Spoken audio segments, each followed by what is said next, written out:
Buenos días, hermanos y hermanas. Siempre me hace bien a mí y creo que bien a la congregación reconocer que si en algo nos vamos a gloriar, siempre va a ser en la cruz de Cristo.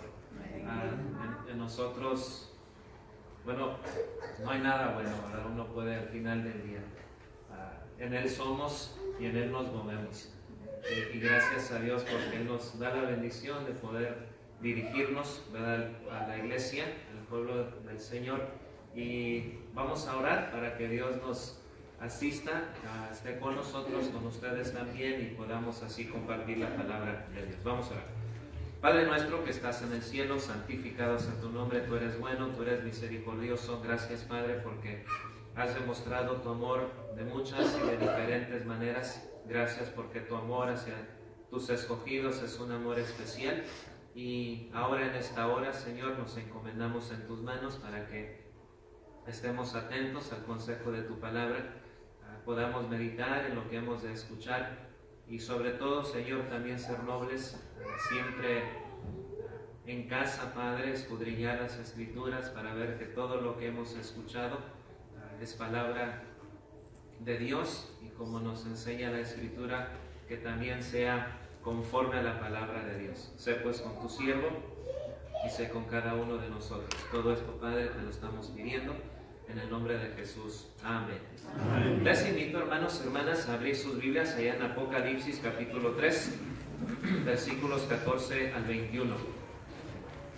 Apocalipsis capítulo 3, versículos 14 al 21.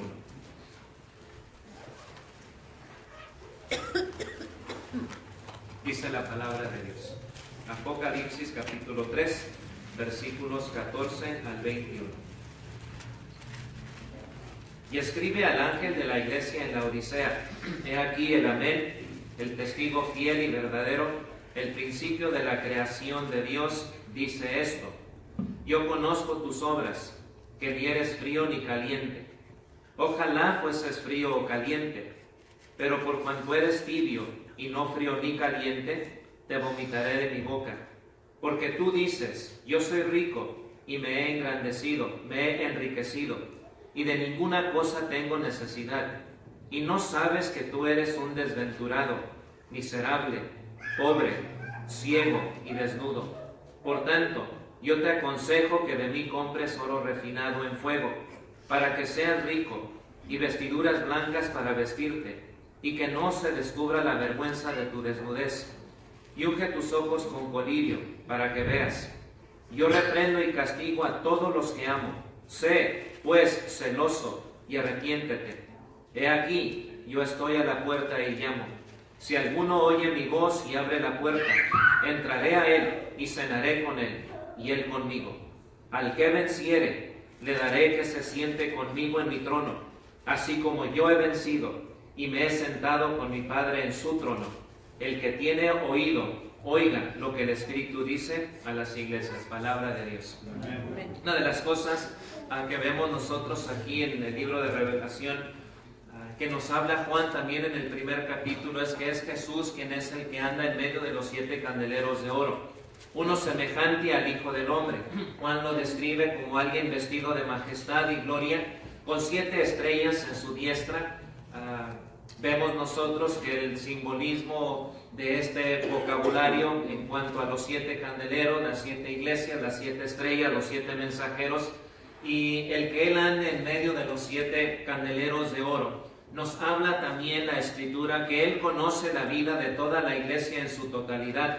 Yo conozco tus obras, una de las declaraciones que hace el Cristo resucitado de entre los muertos a cada una de las congregaciones.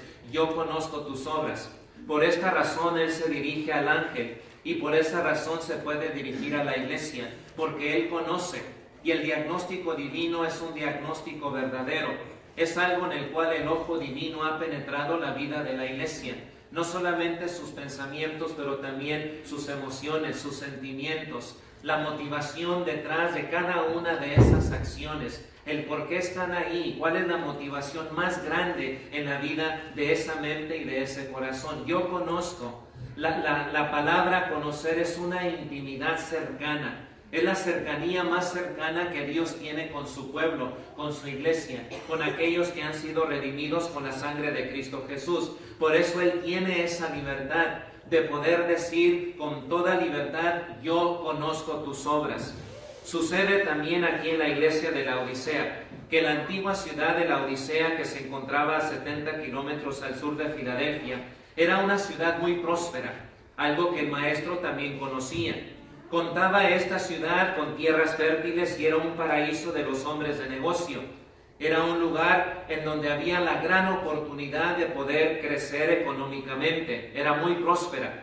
Era una ciudad rica. Era una ciudad muy orgullosa, pero también muy autosuficiente. Desarrollaban actividades de comercio y había elaborado también su propio sistema bancario. Era la grande novedad ahí en la Odisea. Además, contaban también con su propia moneda. Por lo tanto, no necesitaban de ayuda externa, todo lo tenían. Gozaban de ese privilegio, de ese placer y de esa satisfacción de saber que todo lo tenían y estaba al alcance de sus manos.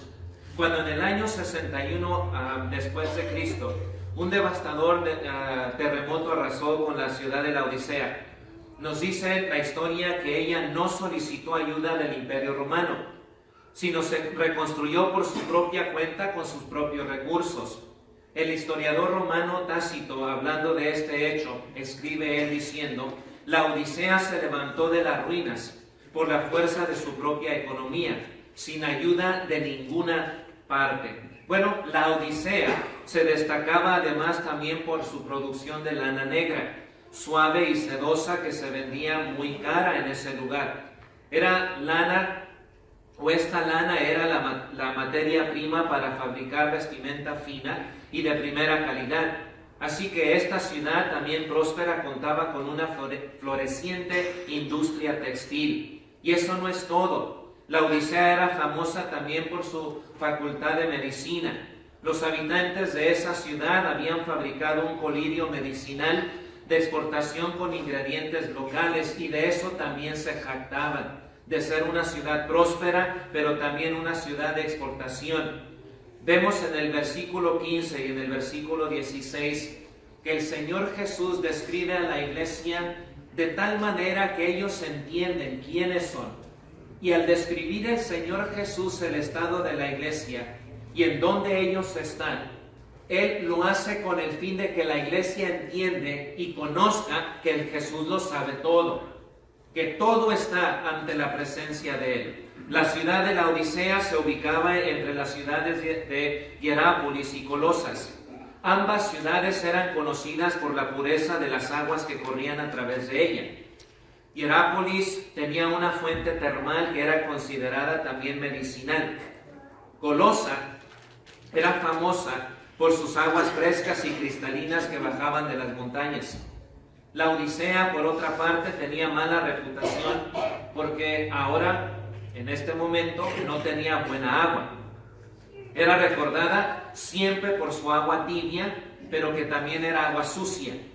El agua tibia que los visitantes casi inmediatamente escupían después de probarla cuando llegaban ahí a la Odisea.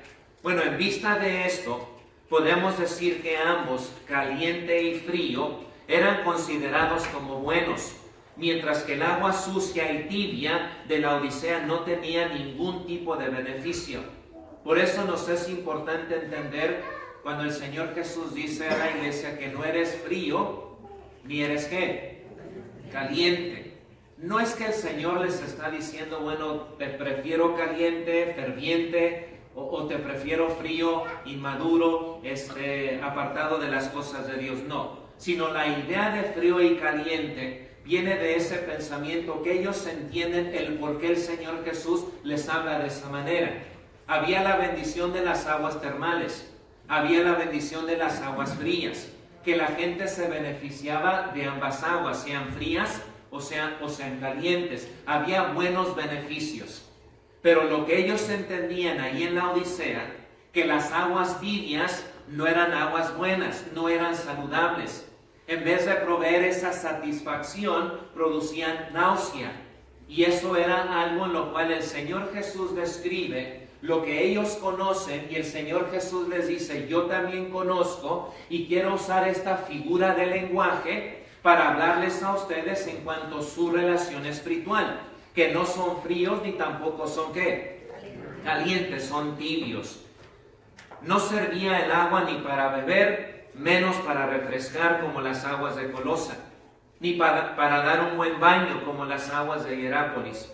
En los versículos 17 al 19, una lectura cuidadosa del aviso de Jesús revela que esta asamblea en particular se había centrado, al igual que la ciudad, en la riqueza y en el bienestar, con orgullo y una espiritualidad complaciente fueron los resultados de la iglesia de la Odisea. Jesús, nuestro Señor, llamó a la asamblea de sus seguidores al arrepentimiento, pero también a la fe genuina. Ellos se habían vendido al mundo y estaban tan seguros de ellos mismos que no se daban cuenta del verdadero estado de su estado espiritual. Ellos no eran ricos, sino eran pobres, fue el diagnóstico divino. No estaban bien vestidos, estaban desnudos. No eran autosuficientes como ellos pensaban, sino que estaban en verdadera necesidad. Pensaban que tenían acceso a uno de los mejores centros de salud del Imperio Romano, pero en realidad estaban completamente ciegos. Habían depositado sus valores en un banco equivocado. Lo que es importante de observar es que esta carta no es diferente de las otras 6 cartas dirigidas a las otras congregaciones. El rechazo de Jesús no debe de ser tomado como falta de afecto o como un tratamiento duro.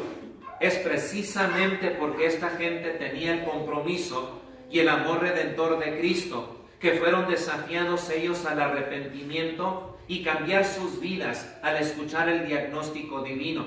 En el versículo 20, el rey de Israel desea una verdadera mesa de compañerismo con sus seguidores, pero no puede en el momento, porque sus seguidores son tibios. Sin embargo, como Él es santo, no es permitido ningún compromiso o contaminación con lo corrupto. Esto está claramente expuesto en las Escrituras cuando nos dice el libro de Levítico en el capítulo 18, versículo 24, que dice: no os contaminéis con ninguna de estas cosas, pues por ellas se han corrompido todas las naciones que yo he hecho de delante de vosotros. Los nicolaitas de Pérgamo y de Éfeso deseaban comprometerse en un descalificado y totalmente libre compañerismo con el paganismo romano, a lo cual estaba prohibido también por el Señor Jesucristo y prohibido también por el Concilio de Jerusalén. Ellos sabían y tenían esta enseñanza en cuanto a lo sacrificado a los ídolos, en cuanto a la sangre, en cuanto a ahogado y fornicación. Ellos debían de abstenerse de esas cosas y retirarse y no contaminarse, no depositar su confianza en la ciudad, no depositar toda su confianza en lo que la Odisea ofrece, por muy bueno o por muy malo. Ellos llegaron a un momento dado de sus vidas que ya no pudieron ver la realidad de su estado espiritual. Ya no podían discernir entre lo que era bueno y lo que era malo. Eran tibios. Y esa tibieza los llevó a un estado de arrogancia, al punto de decir que no tenemos necesidad de nadie ni de nada. Y el Señor Jesús conoce esa actitud. Es una actitud de los paganos. Es una manera de pensar y de vivir de la gente que no conoce a Cristo. Ellos dependen de todo lo que el ser humano les provee y les ofrece, porque confían en sus propios logros. La confianza de ellos es algo palpable en aquello que ellos ven. Y cuando el Señor Jesús les dice: yo conozco tus obras, estás actuando de la misma manera. Estás depositando tu confianza como lo hace una persona que no conoce a Dios. Has llegado a la conclusión de que no tienes necesidad de nada. Dices que eres rico. Dices que eres una persona autosuficiente. Que has llegado al momento de tu vida de ya no depender de Dios porque lo has logrado todo en tu vida. En el versículo 21, el versículo 20, el Señor Jesús en su llamado al arrepentimiento, les ofrece un posible y grandioso incentivo: el derecho personal a compartir la mesa del compañerismo con Jesucristo mismo. La razón por la cual ustedes están pensando de esa manera es que no hay compañerismo con el Señor. Y el Señor Jesús les dice: he aquí, yo estoy a la puerta y toco. Lo que ellos necesitan es tener compañerismo con el Señor, que puedan quedar vislumbrados de la majestuosidad del Todopoderoso, de poder ver en Él la fuente de toda bendición espiritual para ellos, la iglesia, los escogidos. Que no dependan del mundo, sino que dependan enteramente del Todopoderoso. Pero para llegar a esa conclusión, debe de haber una cena, debe de haber una comunión, una proximidad entre el Creador con su creación, entre el Salvador con aquellos que han sido rescatados o han sido redimidos, para poder ellos quedar completamente maravillados de todo beneficio que viene de la presencia y de estar en comunión con Cristo Jesús. No hay ninguna duda de que el mandato de abstenerse de la corrupción en el estilo de vida predominante en el Imperio Romano era extremadamente difícil para ellos. Era difícil para ellos, especialmente cuando el contacto con el mundo es severamente desalentador y lleno de muchas tentaciones. Y el Señor también conoce eso. El problema principal de la Odisea es que no siente la necesidad de cambiar. Ese es el problema principal de la Odisea. No sienten la necesidad de cambiar. Están cómodos, están tranquilos en su estado presente. El conformismo es parte del pan nuestro de cada día. El mirar por su ventana y mirar la paz que también ofrece la Odisea y la seguridad es todo lo que ellos necesitan en ese momento. La presencia del Señor Jesús, la presencia de nuestro Padre Celestial, al igual que Isaías, cuando uno tiene comunión y relación con el Todopoderoso, la reacción del cristiano siempre va a ser semejante a la reacción del profeta Isaías. Ay de mí, que soy hombre inmundo de labios, y que vengo de un pueblo inmundo de labios. ¿Qué causa en el hombre más consagrado de su tiempo llegar a esa conclusión?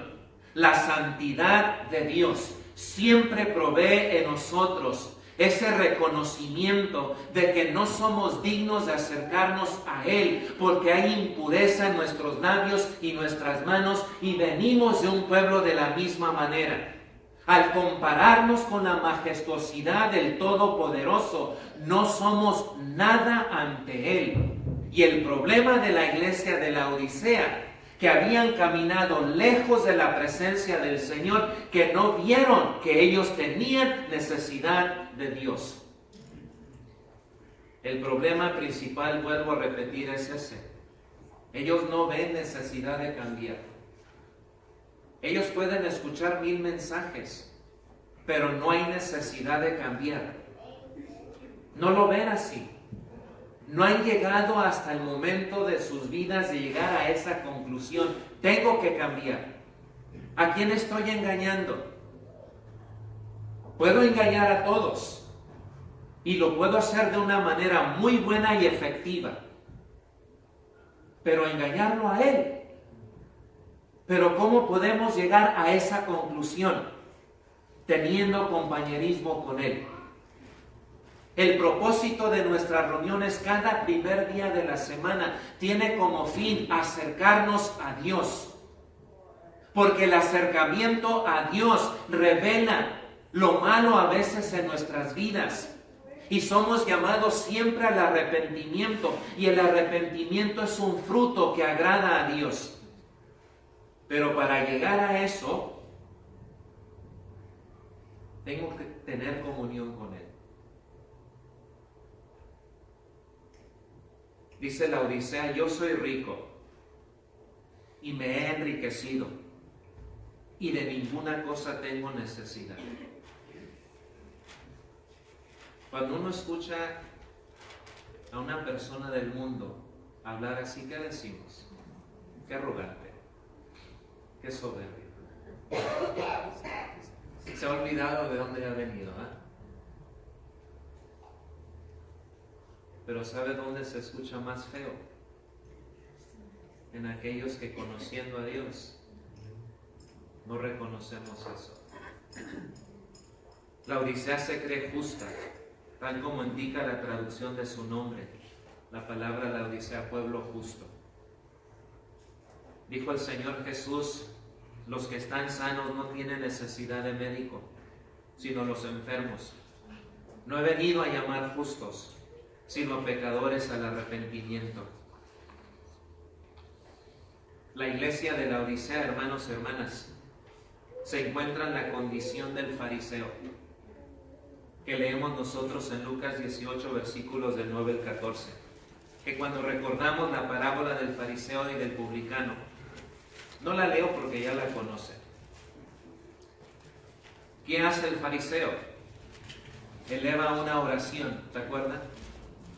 Y en su oración él da gracias a Dios por sus logros y especialmente porque no es como este publicano. Es una oración arrogante, es una oración soberbia. Y el Señor, que todo lo conoce y todo lo escudriña, observa la oración del publicano. Señor, sé propicio a mi pecador. Ni poder levantar la mirada porque reconoce su estado delante de la presencia del Todopoderoso.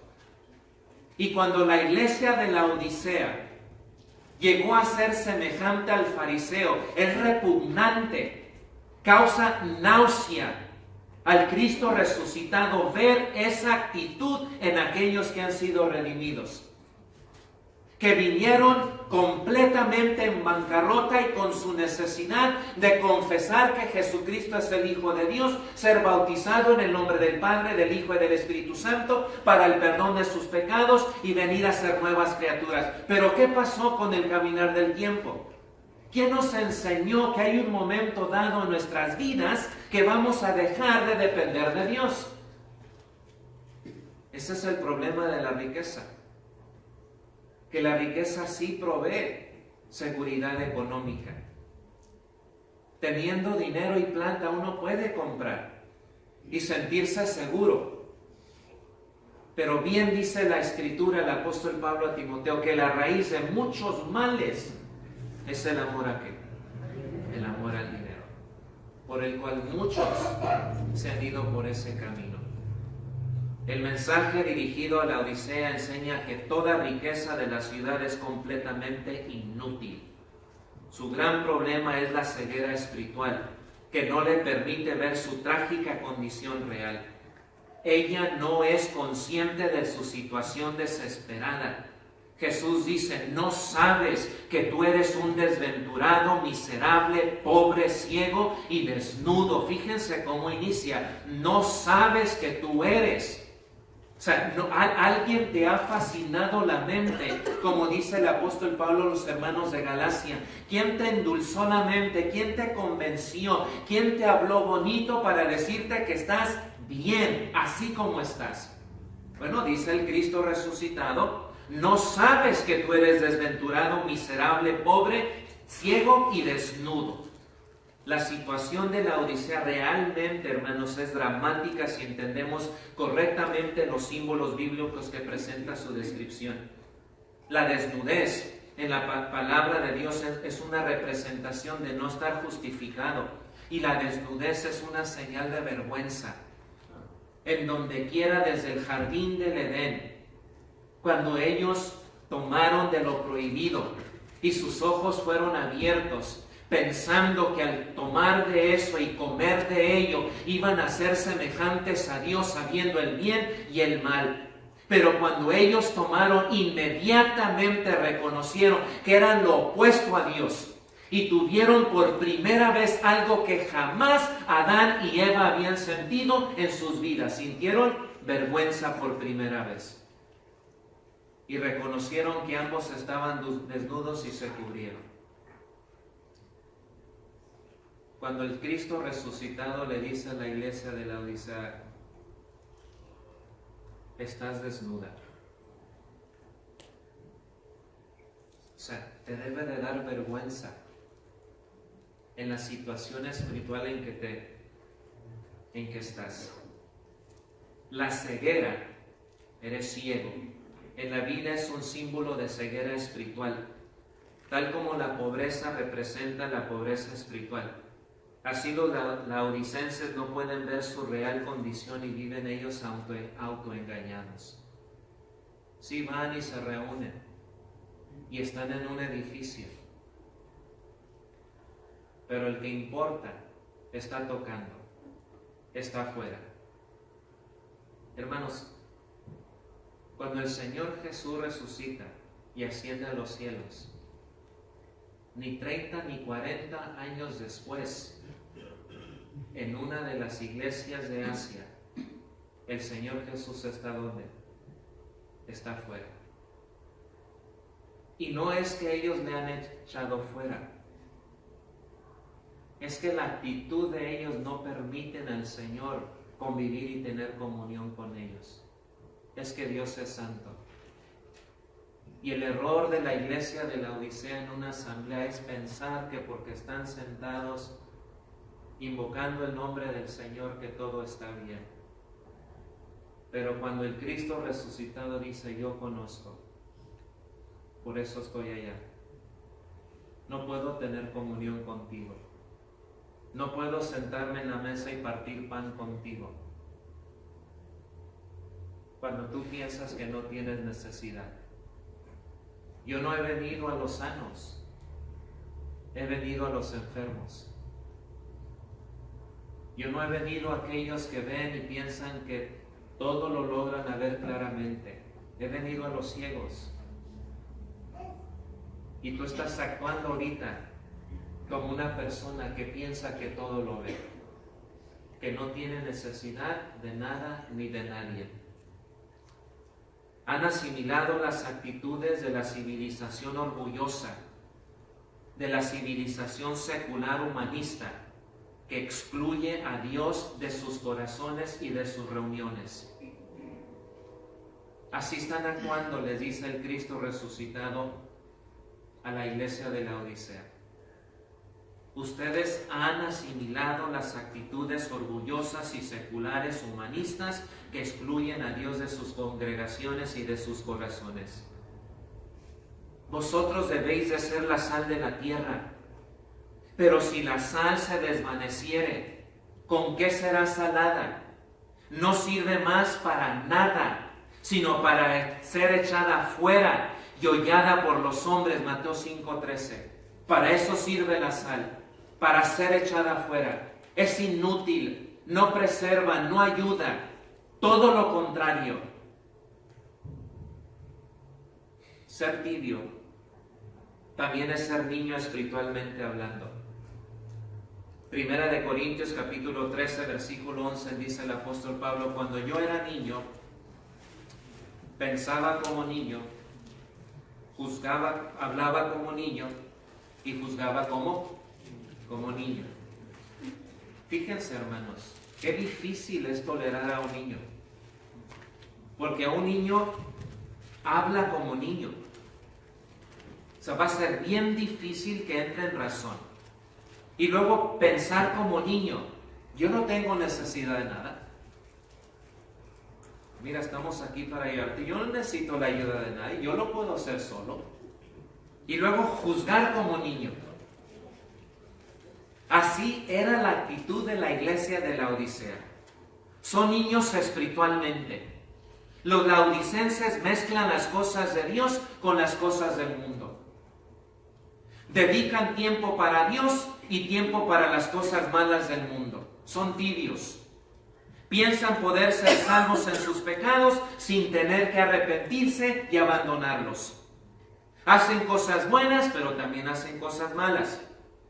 Están solo medio convertidos.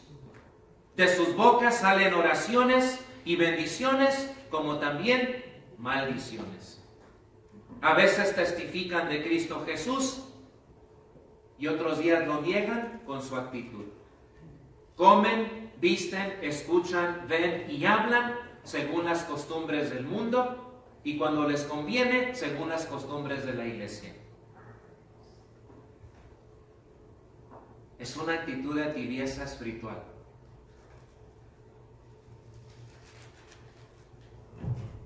Y eso causa náusea. La versión antigua dice, estoy a punto de vomitarte de mi boca. Estoy a punto de vomitarte de mi boca. ¿Quién hace esta denuncia? Acuérdense, las actitudes de ellos y por la práctica de esas actitudes, el Señor no puede tener comunión con quién. Bueno, viene desde el Antiguo Testamento, que ha hecho separación entre Dios y vosotros, vuestro pecado. No es que la iglesia le dijo, Señor, vete y vete. Nadie tiene esa libertad, ni esa autoridad, ni ese poder para decirle, no te necesitamos, sal fuera. Como que si el hombre es más fuerte y más poderoso que Cristo. No, no, no. La razón por la cual Él está fuera es que Él no puede entrar. ¿Y por qué no puede entrar? No puede tener comunión con ellos. Él es santo. Y Él llama a su iglesia a santidad. Y cuando la iglesia no entiende y cree que todo lo sabe y lo ha logrado todo y que ya no tiene necesidad, Él no puede tener comunión con alguien así. No puede. ¿Quién entonces habla de esta manera? Juan inicia en el versículo 14 diciendo, escribe al ángel de la iglesia ¿en dónde? En la Odisea. Escribe. He aquí, el amén. Jesús es el amén. Para el judaísmo, el amén es el preconocimiento de lo que es verdadero, de lo que vale, de lo que permanece y de lo que ha sido revelado de arriba. Por tanto, Jesús es la afirmación de la verdad de Dios. Jesús es el amén de las palabras de quién. Cuando tú y yo decimos Jesús es Señor y tú dices amén, bueno, Dios habló y el amén de esas palabras que Dios habló es quién. Jesús, yo soy Él, amén. Yo estoy aquí para dar testimonio de esa verdad que ha sido revelada. Y es un amén que no es segundos, amén, y se lo llevó al viento. Fue una vida. Cuando Juan dice, cuando vieron aquel verbo que fue hecho carne, dice, y vimos su gloria. Dice, lleno de gracia y lleno de verdad. Una persona que vivió toda su vida diciendo amén, amén a la palabra de Dios, porque la palabra de Dios es verdadera. ¿Quién es el que dice esto? El amén. El que dice todo lo que mi Padre ha dicho. Jesús también lo recalcó. Yo he venido para dar testimonio de la verdad. Y conoceréis la verdad, y la verdad os hará libres, dice el Señor Jesús. Él es el testigo fiel y verdadero, el que está dispuesto a dar testimonio de la verdad mediante sangre, viviendo en fidelidad. Si alguien estuvo dispuesto y dio su vida por esa verdad, fue el amén. Fue el Señor Jesucristo, el testigo fiel y verdadero. Fue fiel en todo, hermanos. Bien dijo el escritor a los hebreos, Jesús fue semejante a nosotros en todo, pero Él fue sin pecado. Él es el verdadero. Él es genuino. Él es auténtico. Él es el principio de la creación. La palabra principio es el principal de la creación, el primero en eminencia, el primero en autoridad. Él es la base principal de todo. Y como base, Él es verdadero. Y como base, Él es el que toca. Dice el versículo 19. Yo reprendo y castigo a todos los que amo. Yo reprendo. Da a entender poner en evidencia. Yo reprendo. Es convencer, reconvenir. ¿Quién hace esto? El Cristo resucitado. Él pone en evidencia el estado de la iglesia. Vienen a nuestras mentes las palabras del Señor Jesús cuando dijo que cuando venga el Espíritu, dice, Él convencerá al mundo ¿de qué? De pecado, de justicia y de juicio. La palabra reprender es poner en evidencia. Similar cuando el Espíritu Santo iba a convencer de pecado, va a poner en evidencia. No nomás va a decir culpable, culpable y culpable, y uno, ¿y de qué me estás culpando? Antes de esa culpabilidad viene la denuncia del pecado. Y va a revelar tal y todo lo que tú y yo hemos dicho, hablado, pensado y hecho.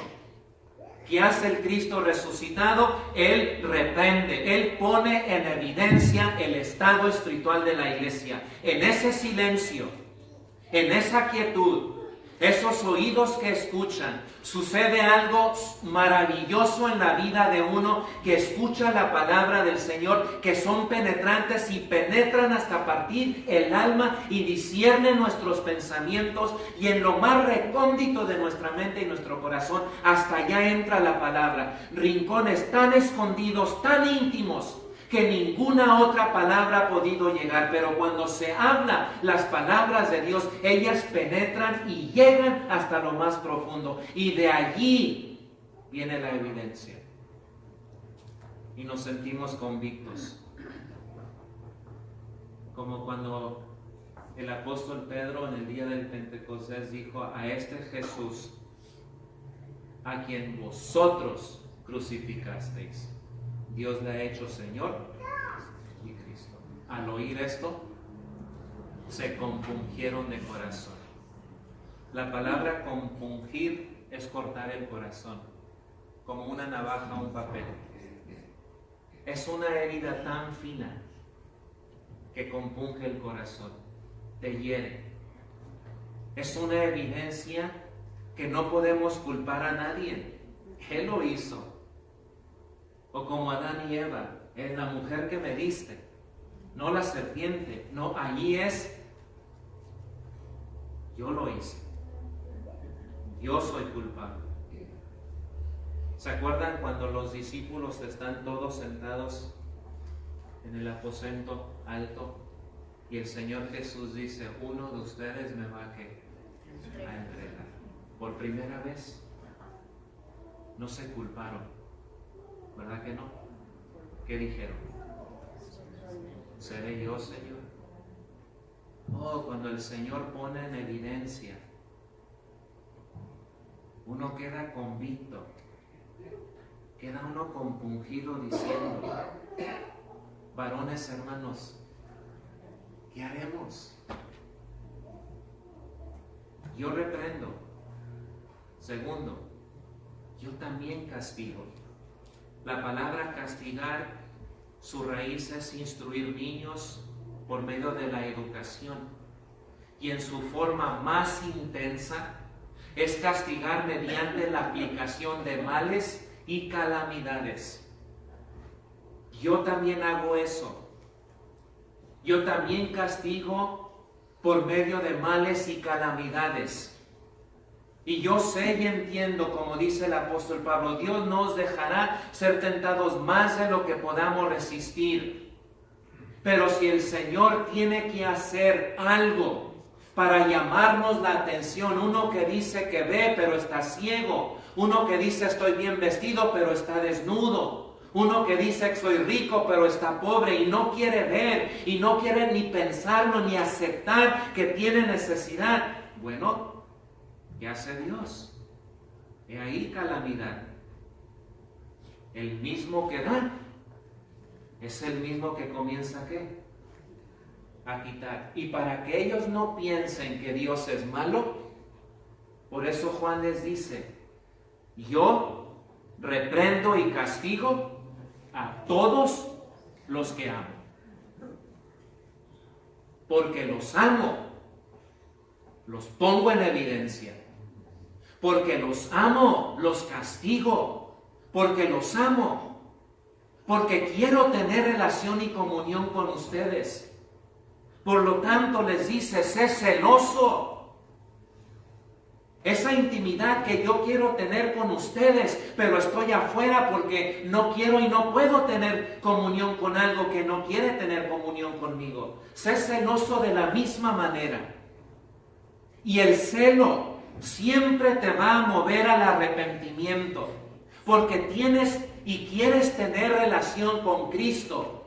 Vas a reconocer, esto te está impidiendo tener relación con Cristo, por lo tanto, arrepiéntete.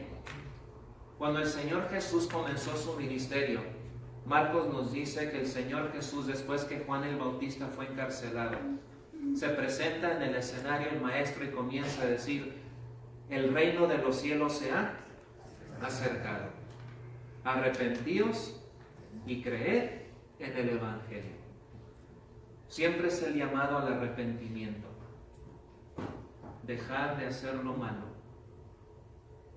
y hagan lo bueno. Sé celoso. Sé celoso. Versículo 20. Para terminar. He aquí, yo estoy a la puerta y llamo. Fíjense, hermanos, hermanas. La iglesia de la Odisea, ¿cómo está? Se cree autosuficiente, que no tiene necesidad de qué, de nada. Si alguno, y fíjense la sinceridad del maestro, no dijo si la iglesia, porque él conoce sus ovejas, y él conoce también lo duro que a veces es el corazón. El mensaje lo hace personal. Si alguno oye mi voz y abre la puerta. ¿Por qué abrir la puerta? Es que cuando uno abre la puerta, uno tiene que reconocer que el que está tocando no está en casa, está allá afuera.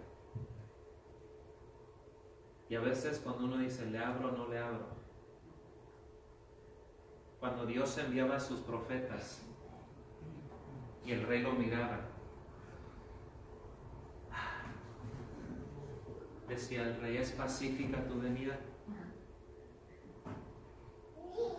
¿A qué vienes? Fíjense, uno lo piensa, si abre. Porque si abre uno no le abre la puerta a cualquiera. Le está abriendo la puerta a aquel que nos conoce. Le está abriendo la puerta al amén, al testigo fiel y verdadero. ¿Y qué hace uno? Se estremece uno. Hermanos, si cuando uno camina con una persona madura espiritual, un hermano, una hermana de un calibre alto, ¿a poco su presencia no causa en ti cierto respeto? Pero cierto celo también. Cuando uno anda medio mal, ¿no? Medio chueco, diría uno. Ahora imagínense la presencia del amén, el fiel y el verdadero, el principio de la creación, el supremo de todas las cosas. ¿Le abro o no le abro la puerta? Si alguno oye mi voz y abre, fíjense las palabras, no va a venir para denunciar. ¿Qué dice el Cristo resucitado? Entraré a Él y cenaré con Él. ¿Y Él con quién? Y Él conmigo. Lo que Él quiere es esa relación, esa intimidad con su iglesia. Él quiere que aunque hemos logrado éxitos en la vida, reconozcamos que todo lo hemos obtenido gracias a Él. Y que al final del día nada hemos traído y nada nos hemos de llevar.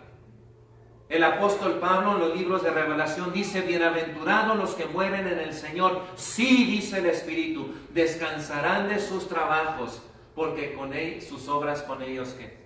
Con ellos siguen. Uno entiende eso y lo reconoce. Y de ahí viene el celo. el arrepentimiento. Y entra. Se sienta y cenamos. La cena en el pueblo hebreo siempre simboliza esto, para que no te olvides de lo que Jehová tu Dios ha hecho. Viene desde el pensamiento de la Pascua, viene desde el pensamiento de la Santa Cena. Y todas las veces que comieres este pan y bebieres esta copa, la muerte del Señor anunciáis hasta que Él venga. Es una cena. Es un momento en donde uno goza de la presencia del invitado de honor. Dice el versículo 21. La invitación. Al que venciere, le daré que se siente conmigo, ¿dónde? En mi trono. Así como yo he vencido y me he sentado con mi Padre en su trono. El término sentar, me recuerda la carta a los Hebreos, cuando el Señor Jesús ya venció y subió a la gloria. Dice el escritor a los Hebreos: ¿a cuántos de los ángeles jamás dijo Dios, tu trono, oh Dios, siéntate a mi diestra hasta que ponga a tus enemigos por estrado de tus pies? En el Antiguo Testamento los sacerdotes no podían sentarse porque continuamente tenían que hacer sacrificios por los pecados. Cuando se le dice a Cristo, cuando Él asciende a los cielos y entra de nuevo a la gloria eterna, y Él se sienta, eso simboliza victoria, y que lo que Él hizo es tan eficiente que no hay necesidad de otro sacrificio, porque este es único y es eficiente para limpiar los pecados de todos aquellos que se acercan a Dios por medio de Cristo Jesús. No más sustitutos. Lo real y lo genuino, el sacrificio de Cristo, y por eso puede sentarse. Tú y yo tendremos ese privilegio. Pero cuando dice, al que venciere, tenemos que vencer. Y tendremos el privilegio de sentarnos. Así como yo he vencido, dice el Señor. Tenemos que ser fiel hasta la muerte. El que perseverare hasta el fin, este será salvo. Y entonces podremos sentarnos. No ahorita, como la iglesia de la Odisea, como que si ya todo yo reprendo y castigo a todos los que